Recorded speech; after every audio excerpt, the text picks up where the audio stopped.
story tonight, Detroit falls short. Amazon officially knocked the Motor City out of the running to win the internet giant's second headquarters.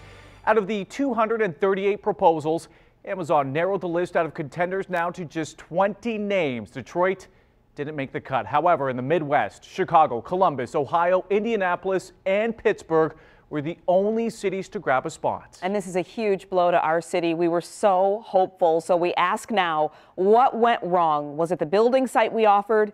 Is it Detroit's crime stats or the lack of public transportation in the city? That's the question our big story team is trying to get to the bottom of today. And we begin with 7 Action News reporter Jim Kurtzner, who pushed some of the city's top officials for answers. Jim? That's right. Detroit was sold to Amazon with a slick presentation.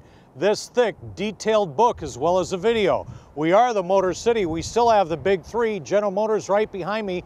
But get this, the reason we failed in the eyes of Amazon is because of what's called regional transportation. I'm going to show you why in a minute. Detroit officials got the conference call this morning from Amazon. That is the reason why they said no to Detroit.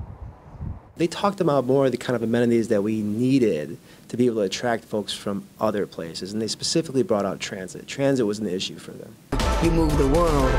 This is the slick video that was used to show off Detroit to Amazon, but in reality, the downfall for Detroit has been for decades. No regional transit system. The People Mover, Q-Line offer limited service around downtown and midtown, not beyond. We have a Detroit City bus service, didnt, and a separate bus service for the suburbs.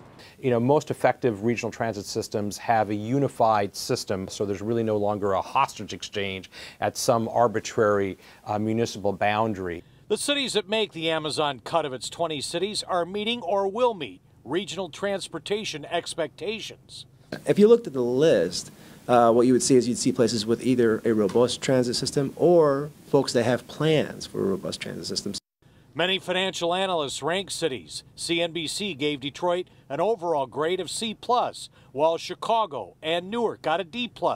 Both of those locations are giving billions in tax incentives and made the cut.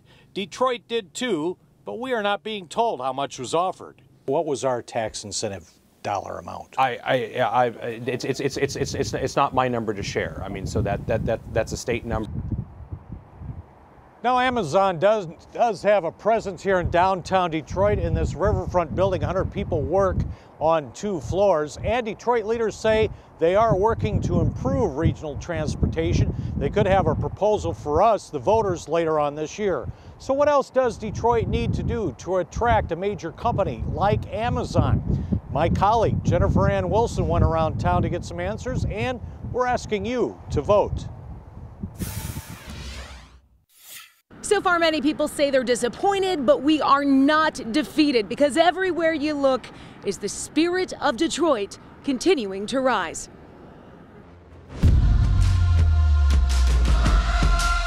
This is the pitch video created in hopes of convincing Amazon to build its second headquarters in Detroit. Today, we learned that's not going to happen. Detroit needs jobs. It would have brought, I think, over 100,000 jobs to this area, which we sorely needed. You know, this comeback of Detroit, I guess everybody's not getting the memo. It would have been fantastic for Detroit had they got that, so it's a shame. So Amazon is off the table. Detroit still has a pretty full table. This year alone, the Mike Ilitch School of Business is scheduled to open along with the all-new Little Caesars World headquarters. And just up the road, another big name, Google, will be opening its doors in District Detroit. And we've got 3 high-profile hotels also planned for this year. That's just scratching the surface. So Detroiters are still confident the city is moving forward. I think definitely Amazon had a good chance here, and they're missing out. I think that the comeback is going to continue, and it's just one loss, but there are going to be other gains. Amazon does have a small office here in downtown Detroit, and they have several fulfillment centers throughout the metropolitan area. So they have brought a number of jobs to the area, and even though we're not getting their headquarters, leaders say there's many more incredible projects on the horizon. In Detroit, Jennifer Ann Wilson, 7 Action News. So sad, you know, we're so close. But tonight, we want to hear from you. What do we need to do to allure big companies? Is it mass transit, education, talent retention, Or is it Detroit's image? All you have to do is head over to WXYZ.com/vote. We'll reveal those results in the next 30 minutes. Yes, we do want to hear your thoughts, but it's okay. We'll dust our shoulders off. And make sure you stay with 7 Action News and WXYZ.com for continuing coverage of Amazon's big decision and the big blow to the city of Detroit.